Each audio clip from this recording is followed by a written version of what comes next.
خير إن شاء الله. طيب.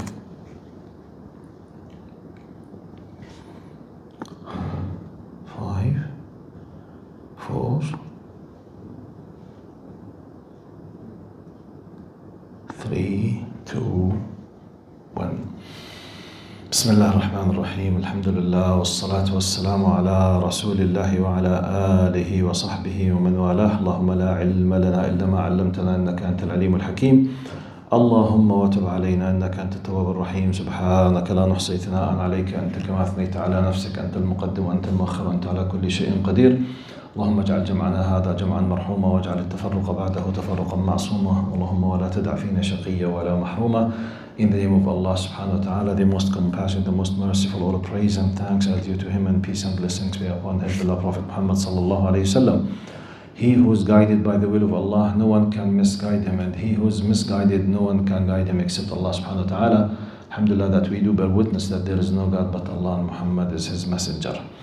Now, because of the time is going back and Maghrib became very early, so I received a suggestion and I'm planning to do it unless if there is a great objection from the majority of those who attend regularly, that from next inshallah time we will start doing it after Isha, because in 4 sessions, you know, the winter time will start, by default will be after Isha.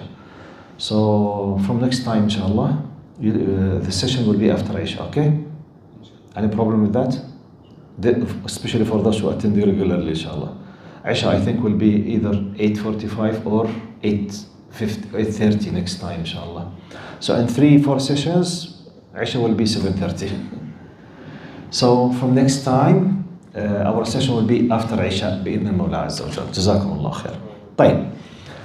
In the name of Allah, the most compassionate, the most merciful, all praise and thanks are due to him and peace and blessings be upon his beloved Prophet Muhammad sallallahu alayhi wa sallam. He who is guided by the will of Allah, no one can misguide him, and he who is misguided, no one can guide him except Allah subhanahu wa ta'ala. Alhamdulillah. Now today inshallah I'm planning maybe this session or the next session we will finish anything has to do with the consequences of alhudaibeyah. Last time, if you remember, we highlighted the story of Amr ibn al-As and how he converted to Islam, and we said that we have 3 great people who came from the great Sahaba nearly in one time they came, which is Amr ibn al-As and Khalid bin al-Walid, and we had a beautiful discussion happened with them, and we had a big lesson from the debate or the incident or the interview that happened between Amr ibn al-As and al-Najashi. And many people, they don't know that the one who invited directly and on his hand he said the shahada it was al-Najashi for Amr ibn al-As, but he concealed his shahada from his group till he went to Mecca, and he made like a deal with Prophet Muhammad sallallahu alaihi wasallam, if you remember. He said, Ya Rasulullah, ashtarat. When he did the bay'ah, the covenant, he said, I have a condition. I have a lot of sins. I've done great things of evil. Am I gonna to face full forgiveness or not? Then Prophet Muhammad sallallahu alaihi wasallam said, Ya Amr, in al-Islam yajubbu ma qablahu. You know, anyone becomes a Muslim, everything, literally everything will be deleted, and he will blank sheets, newborn, nothing at all. So that was the last thing we did from what happened after al-Hudaybiyah. Now, at least from Dr. Muhammad Saeed Bakr, Jazahullah Khair, Seerah al-Mustanira, which is one of the main sources that I'm using. Sometimes I go to other sources, but mainly I use. So he puts a long list of lessons from what happened from the messages to the kings and rulers around Prophet Muhammad sallam, and more specific of lessons from what happened with Heraclius in specific, because this was a big lesson, Heraclius. And by the way, we will know now that Prophet Muhammad sallam sent nearly to every king has power around Arabic Peninsula. Now, we know about direct messages and they reach us through hadith sahih because it was narrated to us And we knew that he sent other messages, but we did not receive the exact what happened inside it. It was not narrated to us. Now, subhanallah, by the will of Allah subhanahu wa ta'ala, why we knew about the very tiny details of the message to Heraclius, by the will of Allah, Abu Sufyan was there. Okay? We knew about Al-Muqawqas, for example, because simply he respected the message. He did not convert to Islam. Al-Muqawqas, which is the ruler of Alexandria or Egypt, he appreciated, he welcomed, he respected, and he sent a gift. He did not accept Islam, but he respected. We knew, because he sent a gift, Maria al-Qubtiyya. We knew more details about Heraclius because Abu Sufyan was there when he was a non-Muslim. And after he became Muslim, he narrated to us literally what happened, which was for us ilm ghaib. It's unseen, we don't know. So we knew about Kisra because. But in general, we will read now that Prophet Muhammad he sent to all the rulers, but we don't have all of them as exactly what happened, and we don't have with a sound narration all of the messages. Okay? Because you know, we are Ummat Sanad. You know what does it mean? We are Ummat Sanad. We are a nation, part of our basic resources, we depend on the authentic narration, which means we don't just accept anything in the news as a history. It happened. No, wait, who narrated this? Is it authentic according to this specialist or not? Like in our days, no. Is it, for example, approved by whatever society which is concerned, like for example, what do they call FDA, I think? Food and Drugs... FDA. FDA approved. Yes, when we say it's FDA approved, it's a special, let's say, unit, department, institution, government body, whatever it is. It has the power to say this food is safe for consuming, or it's legal, for example. If it's something like that. Every nation they have, from security point of view, food point of view, health point of view, whatever. We have our own way to approve, which is علم السند, علم الرجال, the science of the narrators. So I will go through, I picked and choose some of the great lessons from the whole idea of happened after al-Hudaybiyah, and I will be fixing some of the things that we have highlighted and some new lessons. Now, اللهم صل على سيدنا محمد. The first, let's say, point. قال لم يستثني النبي أحدا من الملوك والجبابرة إلا وجه له كتابا خاصا مختوما باسمه وإن لم تثبت بالسند المتصل بعض الوثائق لدينا والدليل على أن النبي صلى الله عليه وسلم لم يستثني أحدا ما قاله أنس رضي الله عنه كتب إلى كسرى وإلى قيصر وإلى النجاشي وإلى كل جبار يدعوهم إلى الله تعالى. Now the first message said Prophet Muhammad صلى الله عليه وسلم did not exclude anyone from any reachable king around him. Anas says in the hadith that Prophet Muhammad ﷺ, he wrote to Caesar and he wrote to An-Najashi of Abyssinia وَإِلَى كُلِّ جَبَّارٍ يَدْعُوهُمْ إِلَى اللَّهِ, and to every tyrant in his time called them to Allah subhanahu wa ta'ala. We don't know the details because you can imagine. By the way, even though we have as an ummah preserved a great amount of knowledge, still they could not preserve anything, because at that time it was not like our time. Now, very simple to have a copy, photocopy, to have a hard disk, save, right click, save as. No, at that time it was not that easy. And what Muslims in general have done is a great phenomena, reaches to the level of a miracle. And by the way, by the wisdom of Allah, for a wisdom that Allah knows, if Allah willed to save Baghdad from the Mughal, I think the knowledge and the ilm that the Mughal destroyed in Baghdad, if at that time, because it's narrated in the history, our history, that I forget the Euphrates or the Dijla, one of them, the water, it's a very wide river. The water became with the color of the ink. From the tens of, by the way, the library of Baghdad, to the best of my knowledge, at that time, it's about 900,000 from today, was the biggest library of knowledge on planet Earth. Like now when they speak about the Congress Library, one of the biggest libraries in the world, the Congress Library. At that time, Baghdad was the biggest ultimately. The Mughal, you know, they came to kill. So they took tens of thousands of books, they threw them. To a degree, they made a bridge for the horses from a bank to another bank. A bridge of books. Can you imagine what does this mean at that time? I'm just trying to imagine if this knowledge was preserved, what could have happened?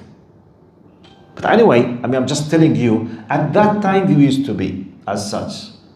Even though with this loss, still we had the highest level of preserved narrated knowledge in any nation ever. Yet, with all of these things, by the will of Allah subhanahu wa ta'ala. So this is the first point. Second point, قال كان اختيار النبي لسفرائه قائما على مواصفات كالتحلي بالعلم والفصاحة والصبر والشجاعة والحكمة وحسن التصرف وحسن المظهر. Now, when you read how Prophet Muhammad ﷺ used to choose his ambassadors, because he sent ambassadors with messages, this is the first time. Now, the whole idea, phenomena of Islam and Muslim, it wasn't new. Arabs, they used to be pagans.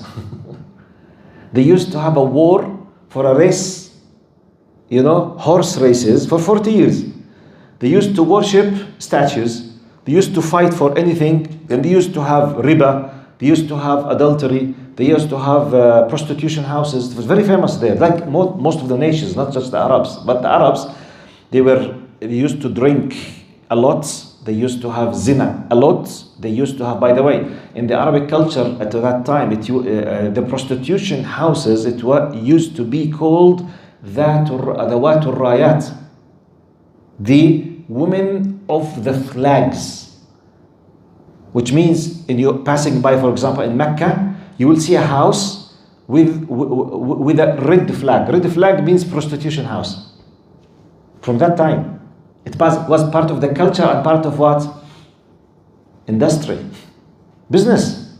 It was run by the elites, people of power. Subhanallah, from that time. So they used to be, they have no, let's say, consideration for the Persians and the Romans with the great powers. So after a sudden, an Arab from those people sent a message telling him that I'm a prophet and I have a new system and new religion and I'm asking you to follow it. Excuse me? What? Try to imagine. It's like, just to make it simple to you. Now, British, French, or Americans, how do they look to some African countries? They look down on them. Type. Imagine now, for example, Mali, Uganda, Nigeria or something sends a message to the White House, telling them, Aslim taslam, yu'tika Allahu ajraka marratain. If you don't follow our system in Uganda or in Mali, God knows what will happen to you.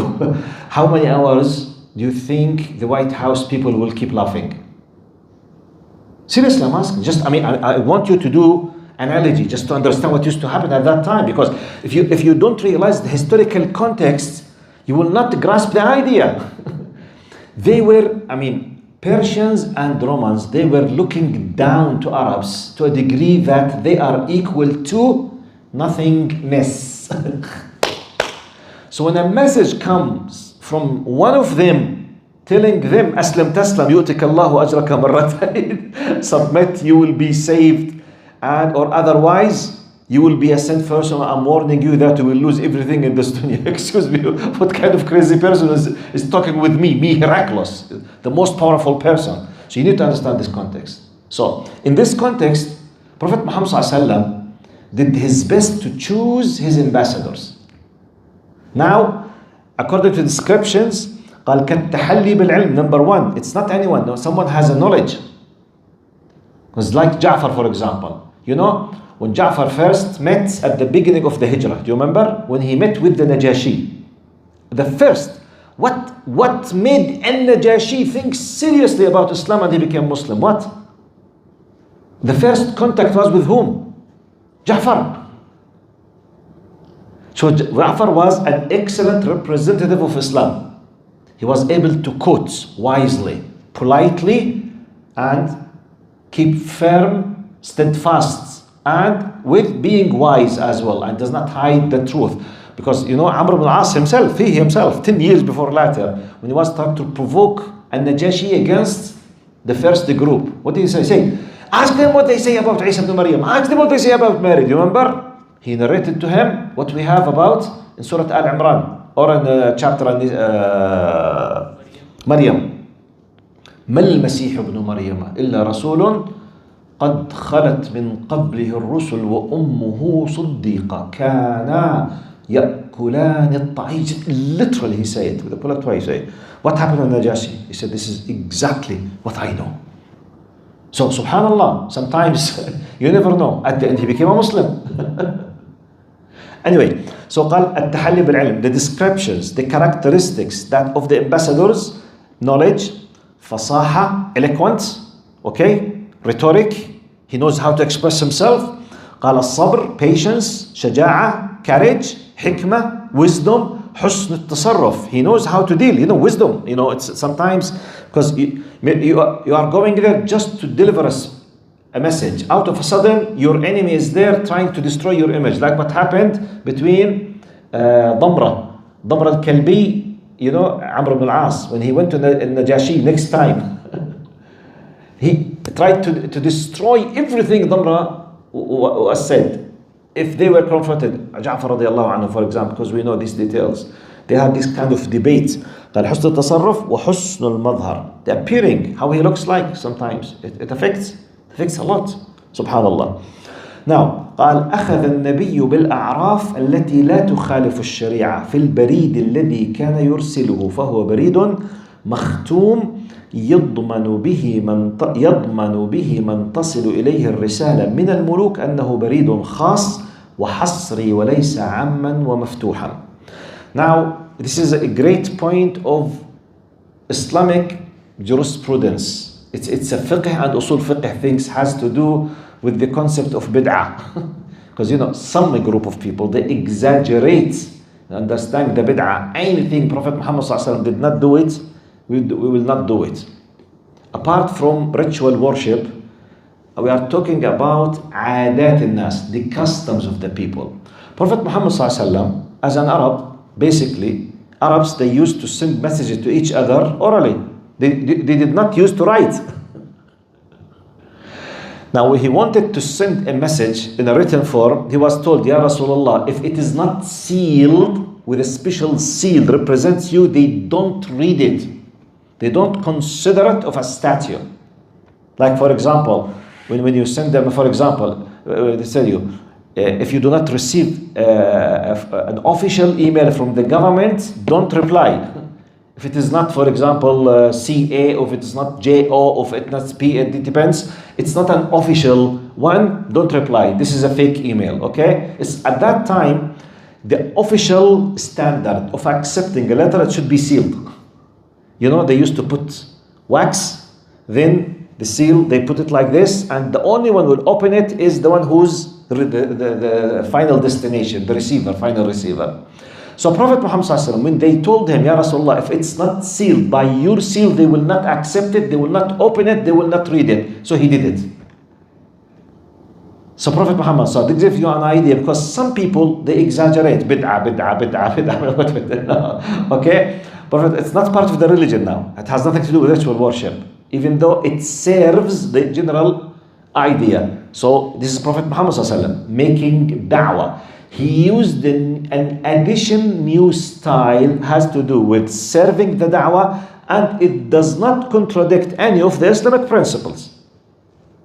The point. So he made this seal, which is khatam, and it was curved on it, La ilaha illallah Muhammadun Rasulullah, or Muhammadun Rasulullah. He used to put it like this on this waxed seal. Another point. اللهم صل على سيدنا محمد. قال كانت بداية تعاطي هرقل مع كتاب النبي صلى الله عليه وسلم الذي أرسله إليه دحية الكلبي تعاطيا إيجابيا، حيث أراد أن يسأل ويتحقق، فليس شأن هذا الكتاب كأي كتاب. He says, we got to benefit from the history that Heraclius at the beginning was very positive in the way he dealt with the book, which is great. Now, قال أظهر هرقل حنكة وذكاء في ترتيبه لجلسة التحقيق مع أبي سفيان، ففوت عليه فرصة الزيادة أو النقص، ولم يستطع أن يفلت سوى بشطر كلمة لم تكن لتقدم أو لتؤخر في موضوع التحريض على النبي صلى الله عليه وسلم. Said Heraclius, he showed a high level of cleverness, how he made the setup of the investigation with Abu Sufyan. He made it in a way he managed to have the highest level of certainty about how, the assurance of the accuracy of the information. Because what did he do? He said, first of all, who is the closest in the blood relation? Which means he knows him better in details long time ago. Number two, he asked the whole delegation to sit behind him. قال فإن كذبني فكذبوه. If he said, he dared to utter a single word of lie, tell me that he's lying. So he put it in a very difficult situation to have the most accurate possible information. Another point. قال أظهر أبو سفيان سبب امتناعه عن الكذب، فليس امتناعه ديانة ولا أدبا وخلقا كريما منه، وإنما خشية أن يقال كذب أبو سفيان في مجلس هرقل. Now the author says Abu Sufyan said literally what was the only reason that he did not lie. It was not has to do with haram and halal, or it was not because he was religious. He was a mushrik at that time. And it was not an ethical manner. He did not want to be labeled. It's a matter of honor and reputation. For he did not want to lose his reputation in this point because, he was a liar. It has nothing to do with our standard when we which must have to do with the honor. And there's a big difference for us. What distinguishes the true believer, the principles basically, regardless of the time and the people, we keep doing what is right and what is haqq because Allah loves, not because the situation, requires me to do so. Wallahu a'lam. قال تميزت أسئلة هرقل بالذكاء والتنوع والإحاطة، وقد أراد من خلالها الوصول إلى حقيقة نبوة النبي صلى الله عليه وسلم أنه ليس بمدع للنبوة، وذلك من خلال قياسه على أصحاب النبوات السابقة أو من ادعى النبوة من غير الأنبياء. I mean, the author here is talking about Heraclius, how clever he was. He did not leave any possible question to investigate the reality of Muhammad sallallahu alaihi wasallam, but he did it.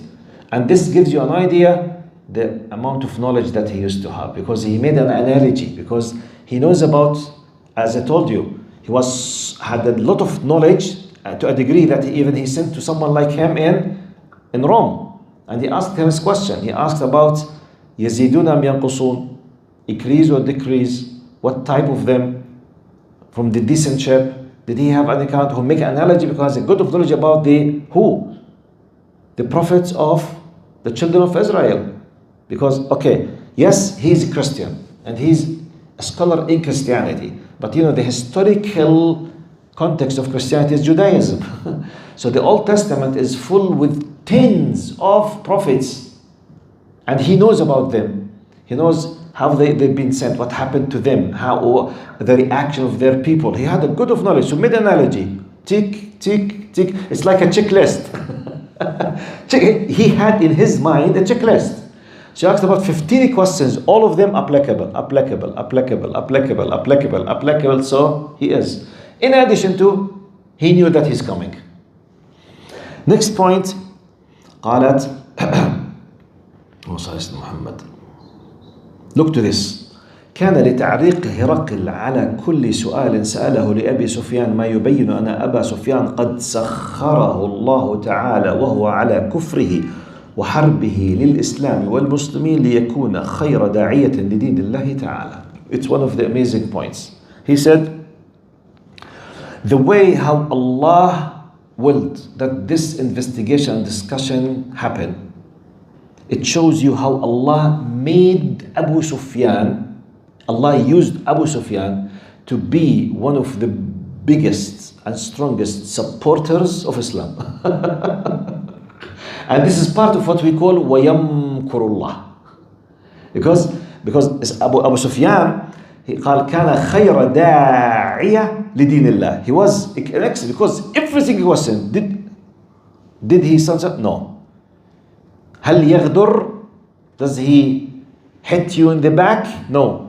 Does he cheat? No. Does he lie? No. Is there any of his ancestors who lost his kingship? No. Did yes. What does he call you about? يأمرنا بالصلاة والصيام والزكاة والبر وينهانا ويأمرنا بالعفة وينهانا عن الزنا والكذب. What kind of this? So he gave a full description of reality of Islam. A mushrik, speaking with a mushrik in the attendance of the most powerful people on earth at that time, and Allah made Islam be on the top of its clarity without even the witnessing of that one single Muslim. And that's why the author here says إلا أن أبا سفيان لا يؤجر على بيانه لأنه لم يكن يقصد الدعوة إلى الله تعالى. Definitely there is no ajr for Abu Sufyan because he wished if he could have done something bad, but he was in a very embarrassing situation. The point, the author says وإن الله لا يؤيد هذا الدين بالرجل الفاجر. There is a hadith صحيح narrated Imam Bukhari قال إن الله لا ينصر أو لا يؤيد هذا الدين بالرجل الفاجر. Sometimes you have the word fajr means, it could mean ظالم, فاسق, معتدي, evil. It could it's applicable on the word evil, sinful, aggressor. Okay? Yet Allah uses sometimes those people to do nusra or to do support for Islam. Even if they don't want. Allah uses them. How? The will of Allah subhanahu wa ta'ala. Simple example. Musa alayhi salam. Where did he live? In the palace of Fir'aun. Who took care of the childhood of Musa? Fir'aun. Who spent the child benefit on Musa alayhi salam? Fir'aun. Who's Fir'aun? He's the one that Musa alayhi salam will destroy completely his power. Try to give me human analysis. How did this happen? Who was controlling it? Allah subhanahu wa ta'ala. By the way, I believe if people on earth at that time, let's imagine people on earth at that time, they were just 1 billion. Let's imagine. If you put them in a row and ask them to use the highest level of their imagination to imagine a scenario, what could happen with this child after his mother decided to throw him into the river. Let him put scenarios to write like a piece of literature, imagination. And I believe, wallahu alam, the 1 billion will not expect what in reality happened. Do you agree with that? La ilaha illallah. How come? Fir'aun was trying to slaughter all the male children of the children of Israel because of the dream he saw. He saw a dream, subhanallah, that one of the children of Israel will destroy and demolish his existence. So he became very afraid. He asked the magicians, he said, okay, if that's the case, slaughter them. They started slaughtering the children, small children, the infants of the children of Israel. Anyone who was born, he was taken and slaughtered. Then the advisors came to Fir'aun. They say, yeah, Mr. Fir'aun, now children of Israel, they are our slaves. If you kept slaughtering them, we'll have no manpower. We need muscles. We need people to work. Millions of them. I mean, you have this power. They are our slaves. So what shall we do? Say, okay, we slaughter a year, we stop slaughtering a year.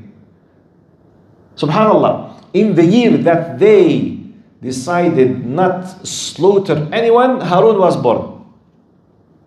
In the year that they decided to slaughter, Musa was born. So we know the story. Unless Allah told us, wallahi, we could not have imagined it. But Allah is the one who's telling us, وَأَوْحَيْنَا إِلَىٰ أُمِّ مُوسَى أَنْ أَرْضِعِيهِ. She said, breastfed him, then put him in this small thing, whatever, and throw him into the river.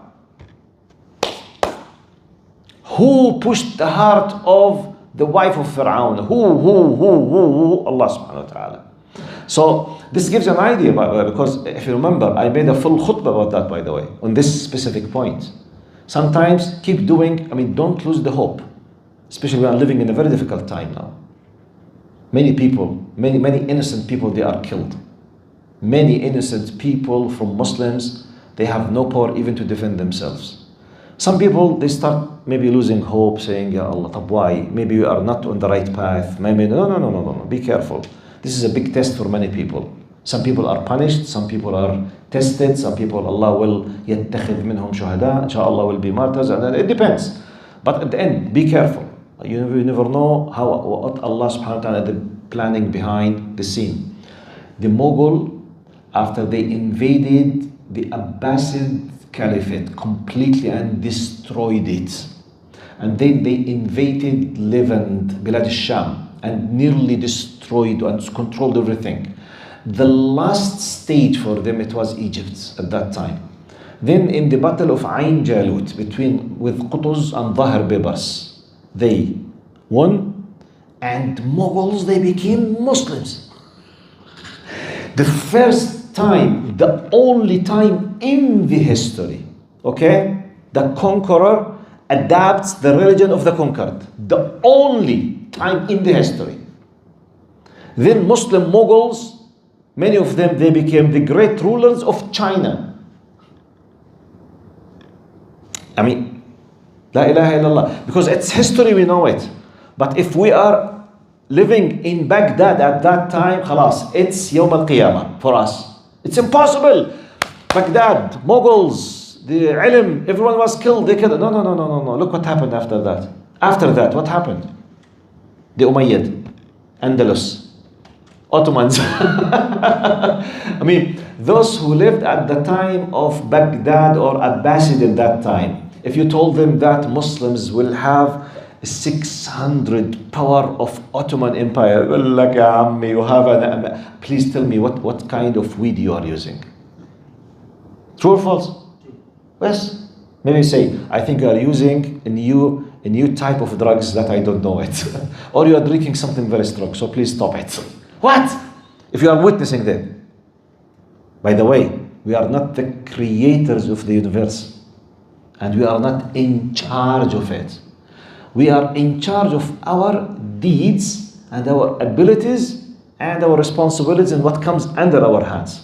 So Allah, لا يكلف الله نفسا إلا ما آتاها. Allah gave us. So do your best, because once the angel of death comes, what happens around us in the world will not be, has anything to do with your business. So don't worry, Allah subhanahu wa ta'ala is taking care. But do your job. This is the point. So this is the great lesson of إن الله لا ينصر هذا الدين بالرجل الفاجر, which means Allah was supporting Islam, which we highlighted, by Abu Sufyan رغما عنه.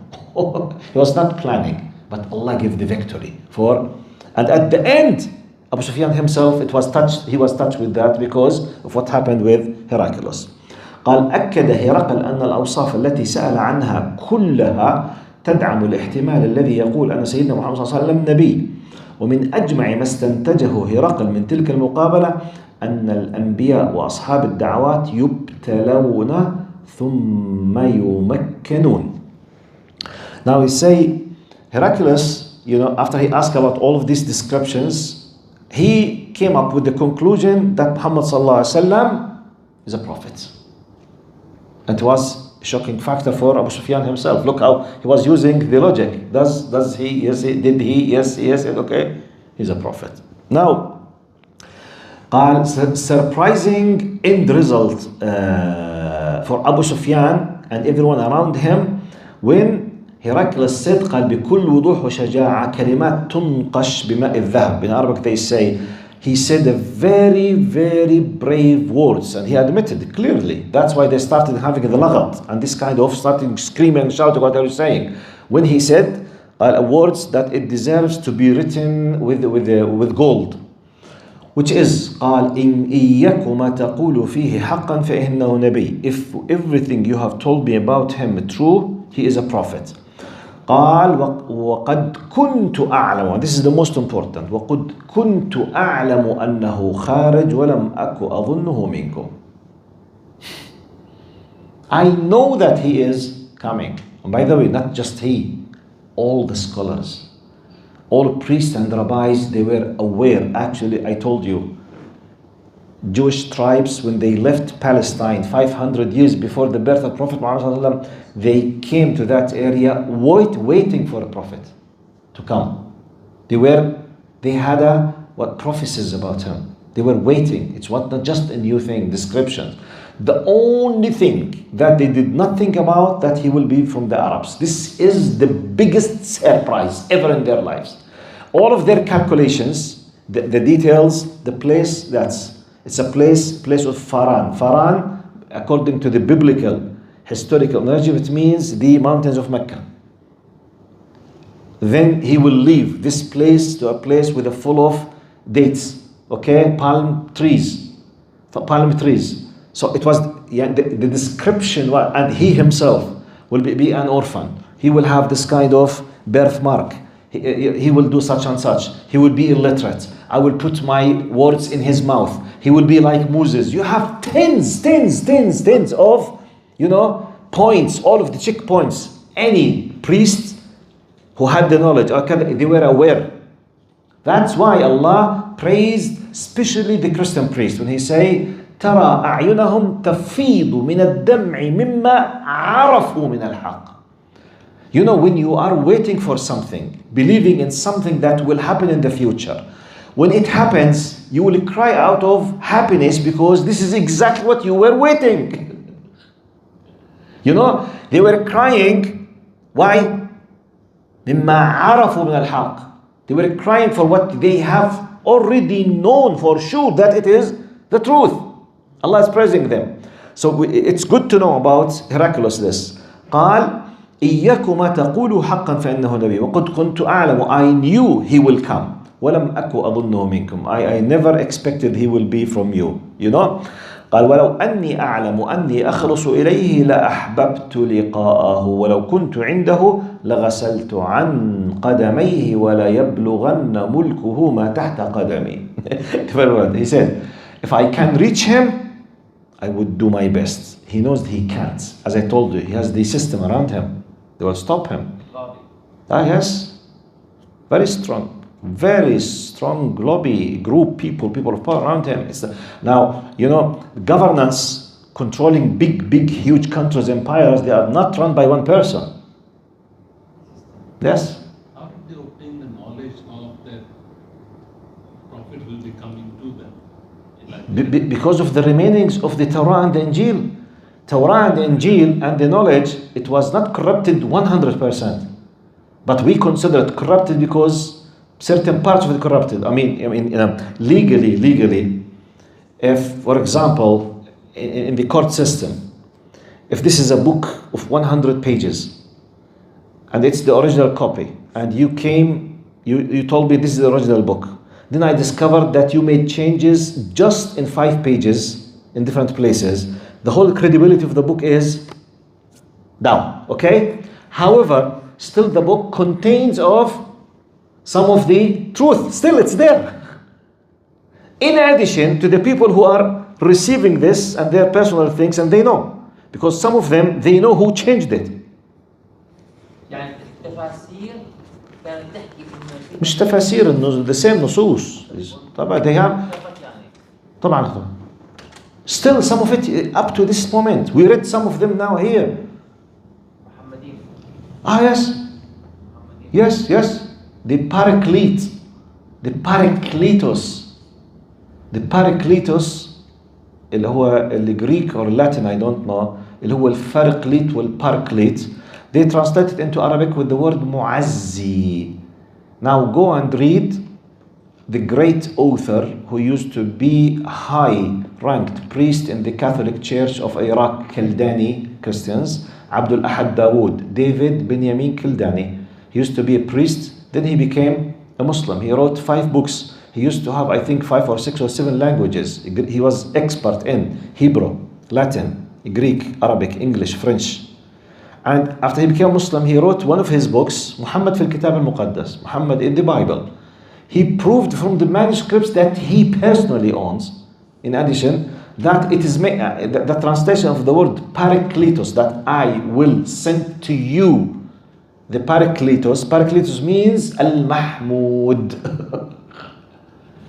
They translated in Arabic Al-Muazzi, and they said it means Jesus Christ. This is one of the things, but still we have in Deuteronomy, I think, 18:1 or 18:18, Sifr al-Tathniya. Allah says to Moses, I will send to them. Allah is addressing Musa, telling him about the people of Israel. Allah is addressing Musa, telling, I will send to them someone from their brothers, a prophet. He will be like you, Musa. Now, you can read it now. It's in the Bible, okay? And I will put my words in his mouth. قال وسأرسل لهم نبيا من إخوتهم مثلك وأضع كلامي في فمه. بالحرف موجود إلى الآن موجود. Who is the prophet which is like Musa? Is it Isa or Muhammad? Who lived for a time and led his people in everything? Musa and Muhammad. Musa or Isa? Like you. طيب, Isa alayhi salam, he lived just according to him for 3 years. He was just bringing the people of children of Israel to come to the Shari'at Musa, and that's it.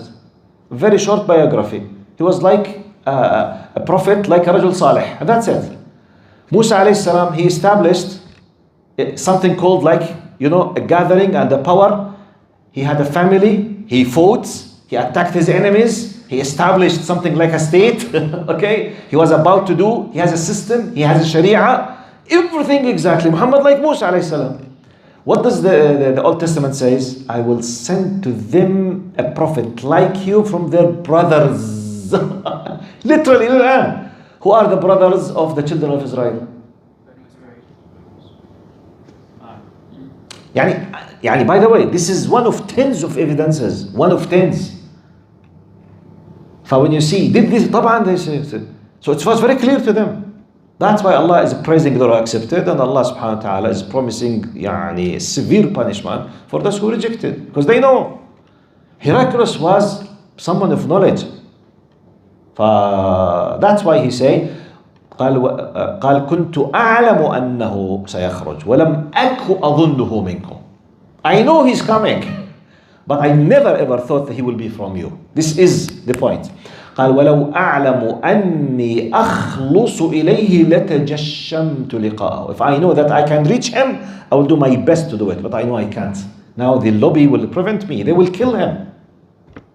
That's seriously, try to imagine it now. Imagine one of the very, very great, powerful countries now on earth. The leader decided to become a Muslim. Seriously, I'm asking you. But what try to imagine? What will happen? I will leave it to your imagination. Sociopath, crazy, drug addict, someone influenced him, did while he's in sleep. Are you with me? There is a strong, system that, قال ولو أعلم, but I know I can't. It's not just my personal point of view. But subhanallah, this is part of the fitna. قال ولو كنت عنده لغسلت عن قدمي. If I was with him, I would have cleansed and cleaned his feet. Because I know. He has knowledge. طب the end result, you know what happened. Now we will go through this. طب قال اللهم صل على سيدنا محمد. صلي.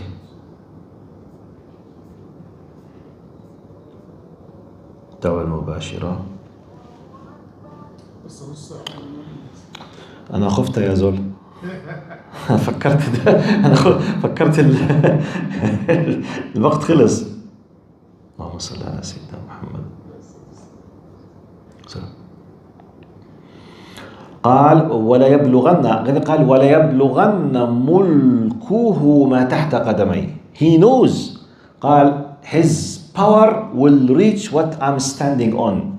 At that very moment he was where? He was exactly in Jerusalem. إيليا في قدس كان. When he said this word, he was in the mid of Jerusalem. He said قال what's under my feet will be part of the power that he will be ruling this new prophet. He has an idea that this religion will expand. They have the full knowledge about this. Subhanallah, la ilaha illallah. قال اللهم صل على سيدنا محمد.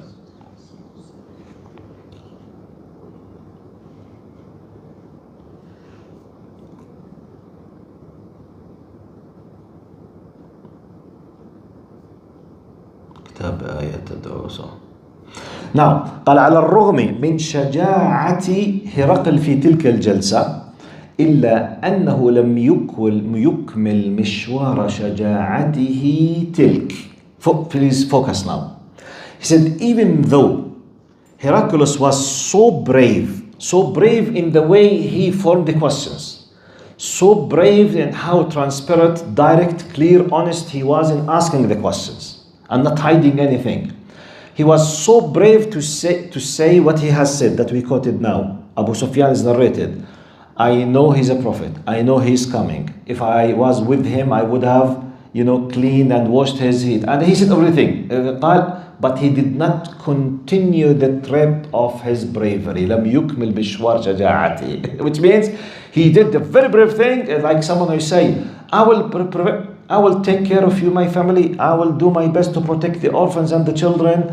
And he started to protect them. Then huge person with muscles, they were, gangsters having knives. And when he saw them, I said, okay, I'm sorry. I think I drank something. I want to disappear from the scene. Then he disappeared. He did not continue, okay? He said it. He was honest when he said it.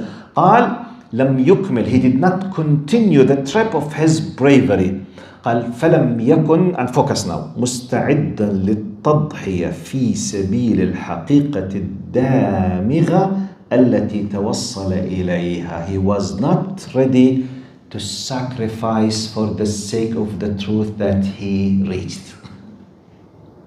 This is very important. Did he reach the truth? Definitely. Did he realize the truth? Yes. طيب. Was he ready to pay and sacrifice for the sake of this truth? This is another story now. This is another story, which is applicable on millions of Muslims now. Do you think millions of Muslims, especially in the Arab world, realize the truth or not? Especially when it comes to the oppressed people, killing people, the poor, the poverty, taking the public fund, the money. Forget what's happening now in Palestine. No, generally speaking, the 22 Arab countries, how many of them they have what so-called, let's say, good or nice or so-and-so democratic states? Zero. How many of them they torture their people? Nearly most of them.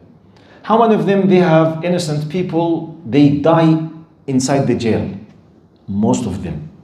But the question, the people in charge, especially the security forces, don't they realize that they are doing bad and it's haram? Do you think they realize or they don't realize?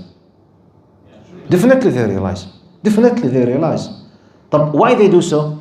They knew that they are doing evil and wrong. But at a certain point, every single person of every regime, he came to like a crossroad. There is a good position. Money, power, authority. Whether in the top or in the middle or in the down, but this is called the regime. النظام. Whether it's in Egypt or in Syria or in Iraq, there's something. If you are with Al-Assad, you will be protected, you will have some kind of something. Are you killing the people? Yes. Are you bombing them? Yes. Are you raping them? Yes. Do you know this is evil, wrong, bad? Yes. But I want to protect myself. Will let everyone go to hell after that? True or false? Which is applicable in most of Arab countries. For they know, they realize it's not a new phenomenon. It's a human phenomenon, by the way. It's not Islamic. Or just Heraclius and Muhammad. No, it's a human phenomenon between haqq and batil during the history. They realize, they know. So this is a great example. He did not accept to continue sacrificing for the reality he discovered. Wallahi, if this is just this title, we can make a series of a full course about it. How to sacrifice for the reality that you discover. And this is the great difference between a Muslim and the one who claims to be a Muslim. Because the Muslim means submission. Submission means I sacrifice for the reality I discover. Sacrifice? No, not just that level. What is more comfortable for you? To keep sleep when you are very tired, or to wake up for Fajr? Which is more comfortable? To sleep. طيب, is it an act of sacrifice to leave the pillow and the bed and the warm at the bottom, or not? Are you sacrificing from your comfortable time or not? طيب, which is more beloved to the self? When you have a lot of money, to keep the money or just to keep spreading the money? To keep the money. By paying the sadaqah or paying the zakah, is it something, if it's up to you, I will not pay. Am I sacrificing from what Yes. Generally, normal men, do they love to look at beautiful women or not? Is it part of their most beloved desires or not? Are you sacrificing when you lower your gaze and stop looking or not? Are you fighting your desire or not?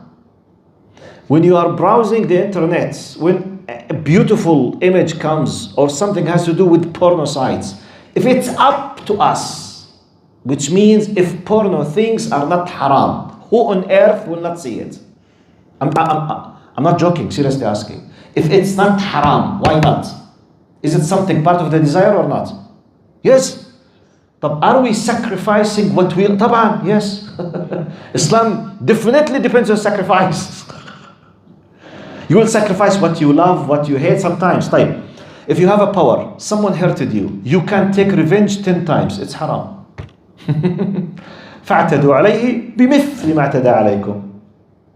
Someone hurted me. Someone lied and, for example, caused me to lose $10,000. I can take him to the court and I prove this, and I can return back the $10,000, and I will let him pay a fine or something, and he will go to jail 10 days. Can I do it? Yes. Okay, go and do it. But I'm very powerful. I can take revenge 10 times. I can finish his life. No, it's haram. Why? شو why? Why? واحد سرق مني 10,000. I have the right to kill him? But no. But to make him sacrifice. You say this guy, he take money from this one.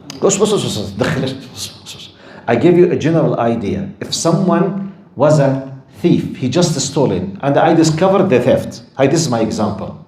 And I can't bring the money back. I have no right to use my power to kill him. Not to kill him, but to make him sacrifice. And I'm talking about finishing his life. No. This is my example. I mean, if I can, am I allowed to do it Islamically? It's haram, even though I'm able to do it. This is my point. By the way, having the power to take revenge more than what he or she deserves and controlling yourself is a sacrifice. Because you can't do it. You got my point? So I'm talking about submission. In Islam, if a small person is provoking you and telling you, idiot, stupid, I will finish you. You are an idiot, you are chicken, you are something, and you can hit him and finish him. I mean, controlling yourself in itself, it is what? Sacrifice. This is what I'm talking about. I'm just explaining the word, which is قال لم يكن. What's his exact word? And every time I speak with you, I move it, it disappears the page. I don't, because I move the body language. La ilaha illallah. Sorry.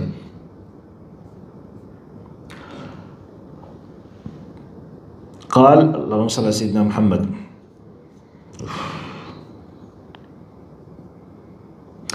قال على الرغم قال فلم يكن مستعدا للتضحية في سبيل الحقيقة الدامغة التي توصل. He was not ready to sacrifice in for the sake of الحقيقة الدامغة, the very strong, clear, crystal truth. It was not just a truth, any truth, a very crystal, powerful, certain truth in his face. لم يكن مستعدا. فلم تمضي فترة وجيزة إلا وقد تنازل هرقل عن الحقيقة بعد استبانتها. Just a short time, because we know, we read what happened. Because after this happened him, you know what happened? He just simply withdrew and finished everything. For those who were not with us, after this interview happened between him and Abu Sufyan, and he was خلاص sure that he's a prophet. Now, to make an extra added value certainty, he sent a letter to a close friend to him, has a lot of knowledge, lives in Rome. He's from Constantinople. This is the Catholic western side of which is in Rome. He sent to him, I received a message from someone who claims to be a prophet. He said 1, 2, 3. I asked about him and I discovered 1, 2, 3, 4, 5. 10. What do you think? Now, he sent the letter to Rome.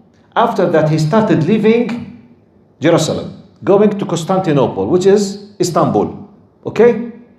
In the way, the reply came to him from Rome when he reached Homs, which is in north of Syria now. Let's say he was moving, I don't know if someone knows exactly what's the distance between Jerusalem and Homs. Let's say, for example, 400 or 500 kilometers, more or less, okay?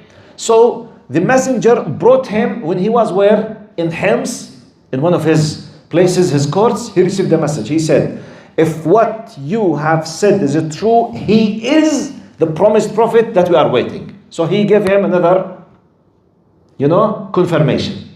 So he decided to gather all of the people of power around him in the Roman Empire that he could have reached into his palace in Homs.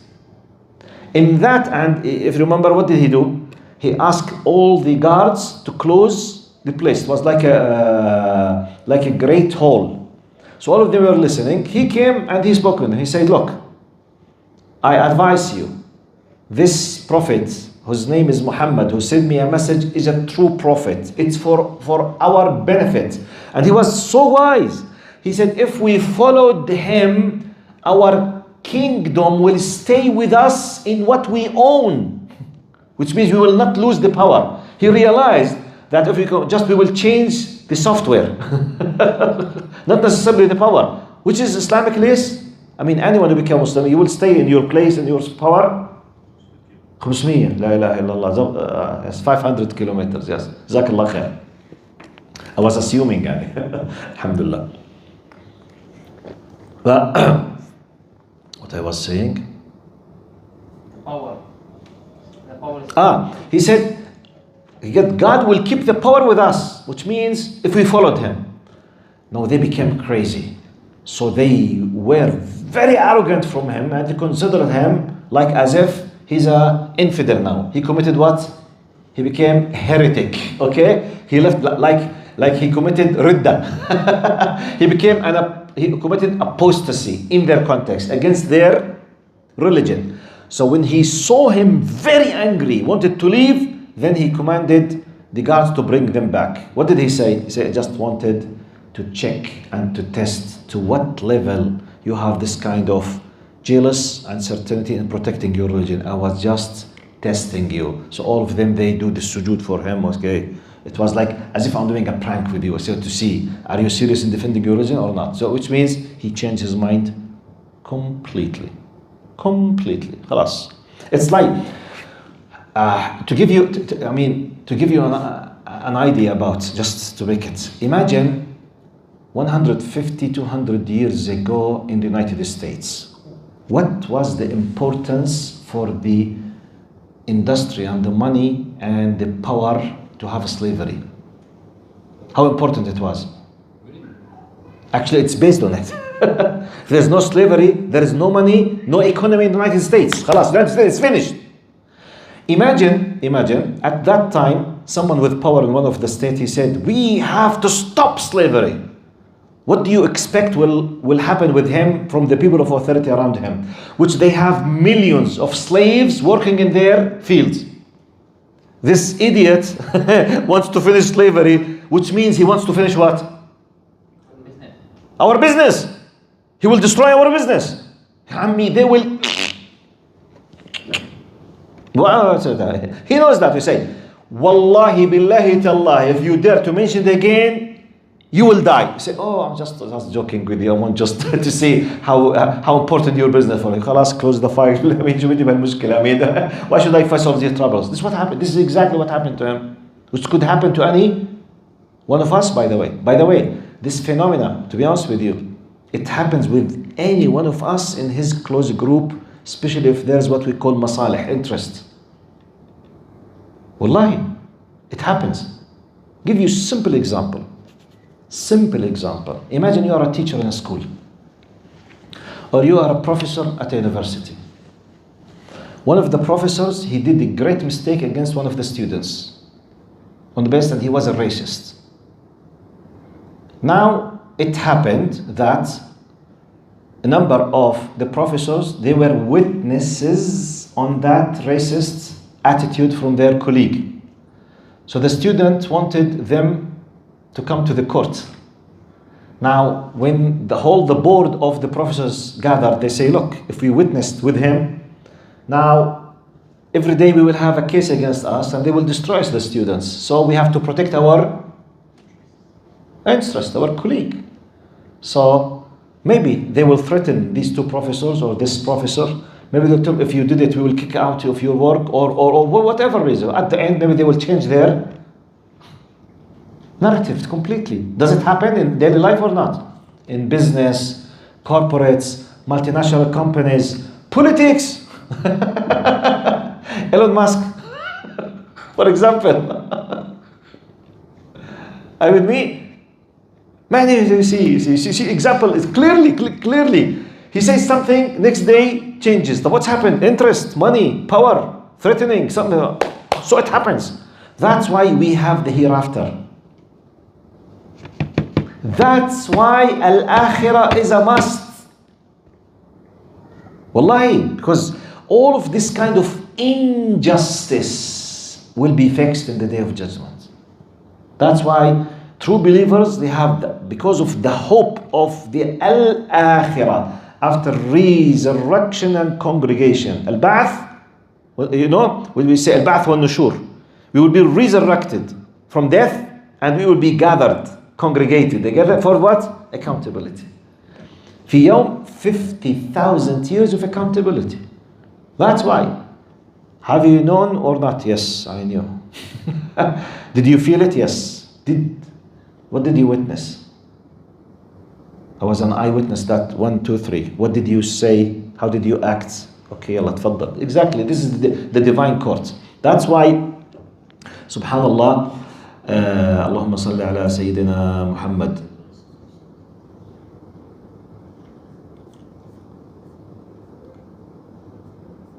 Every time I change it, la ilaha illallah. راحت بن. Every time yes. Now, قال ورضخ لضغوط من حوله من المنتفعين بالكفر والشرك, and he was, he accepted like the pressure of the people around him, that they were benefiting from their status. فاحتال عليهم ليخرج من حرج أوقع نفسه فيه بأن قال لهم أنه ما أراد إلا اختبارهم. The thing that I said. Then he quoted, قال وجحدوا بها واستيقنتها أنفسهم ظلما وعلوا. You know this ayah that we always quote, وجحدوا بها واستيقنتها أنفسهم. They rejected it, even though from inside themselves, they what? استيقنتها أنفسهم. Their inner selves, they reach to level of certainty from this truth. It's not just they know it, they are certain from it. وجحدوا بها واستيقنتها أنفسهم. The why they did it? ظلما وعلوا. Out of arrogance. He does not want to. This is arrogance, by the way. I know, which is the disease of Iblis. Iblis, was he aware of the haqiqah or the reality or the truth? That Allah is the creator and Allah is the one who has the full authority to decide what should happen and who should do. Yes, he knows. طبعا. قال ربي. He was, oh my Lord. Iblis was not facing any problem has to do with ilm al-ghayb, for example, the unseen, or Allah is the creator. He was not an atheist. No. That was his problem. He rejected obeying the commandments. As simple as that. Allah told him, usjud. He said, I would not do that. As simple. This is exactly the problem of 99% of humanity on earth now. It's not the, what? Ignorance. Especially, I'm talking about the people of authority and the people of knowledge. It's not a matter of ignorance. Wallahi, some of them, they know better than us. I mean, can you imagine an Orientalist who spent 40 and 50 years of his life studying Islamic knowledge?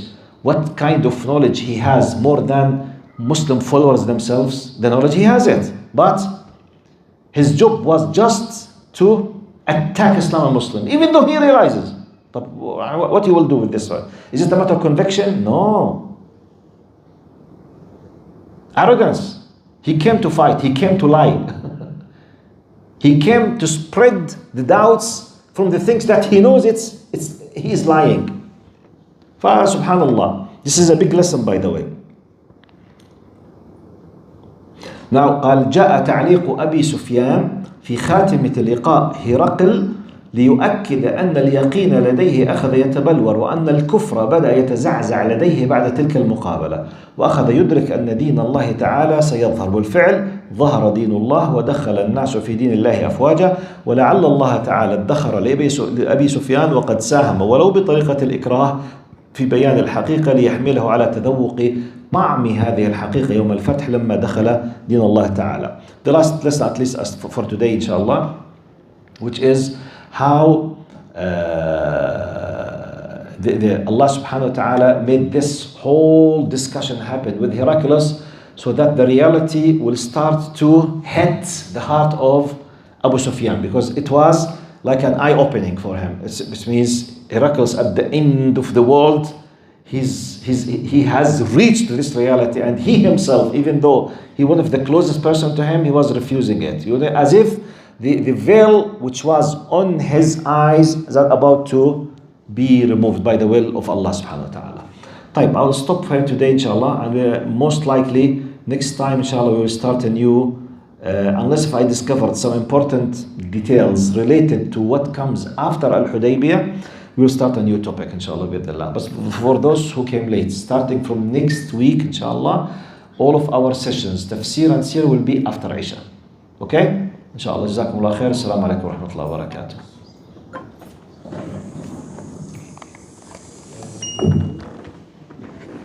واحد بيسأل فيش اسم الكتاب اللي انت بتقرأ منه. كاتبه اسمه شو اسمه